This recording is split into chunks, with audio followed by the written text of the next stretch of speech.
রাজসভায় এক লোক এসে বলেন, আপনার রাজসভায় শুনেছি গোপাল ভাঁড় নামে এক ভাঁড় আছে, সে তার কাছে কোনো কিছুই অসম্ভব না। তাহলে তাকে বলুন আপনি যে সে যেন আমায় ষাঁড়ের দুধ খাওয়ায়, তাহলেই আমি বুঝবো যে সে সর্বজ্ঞানী এবং তার কাছে কোনো কিছুই অসম্ভব নয়। তারপর মহারাজা গোপাল ভাঁড়কে নির্দেশ করেন, লোকটির কথা অনুযায়ী তুমি অবশ্যই ষাঁড়ের দুধ নিয়ে আসবে আগামী এই 2 দিনের মধ্যে, নাহলে আমি তোমার কেড়ে নিব, রাজসভার ভারের দায়িত্ব কেড়ে নিব। যাও এবং উপায় খুঁজো তাড়াতাড়ি।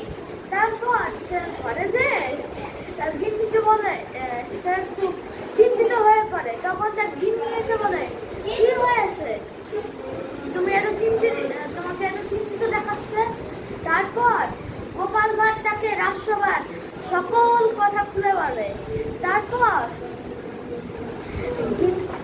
তারপর গোপাল ভাঁড়ের গিন্নি বলে, ও এই ব্যাপার, তাহলে কোনো ব্যাপার নয়, তোমাকে কিছুই করা লাগবে না, আমি কালকে সকালে ব্যবস্থা করতেছি।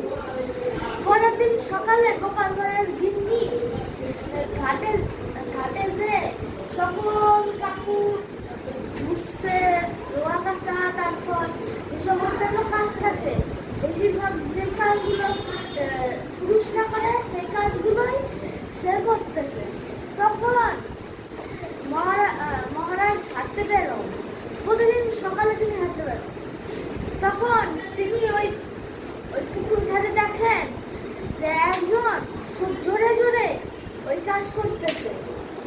তারপর মহারাজ তিনি কি বলেন যে আপনি এখানে এই কাজ করতেছেন কেন? তারপর বলতেছে, আমার স্বামীর তো বাচ্চা হবে, তাই আমার এই কাজ করা লাগতেছে।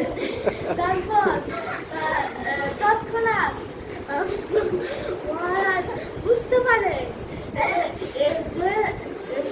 সে কারণ গিন্নি নয়, এ হলো গোপাল ভাঁড়ের গিন্নি।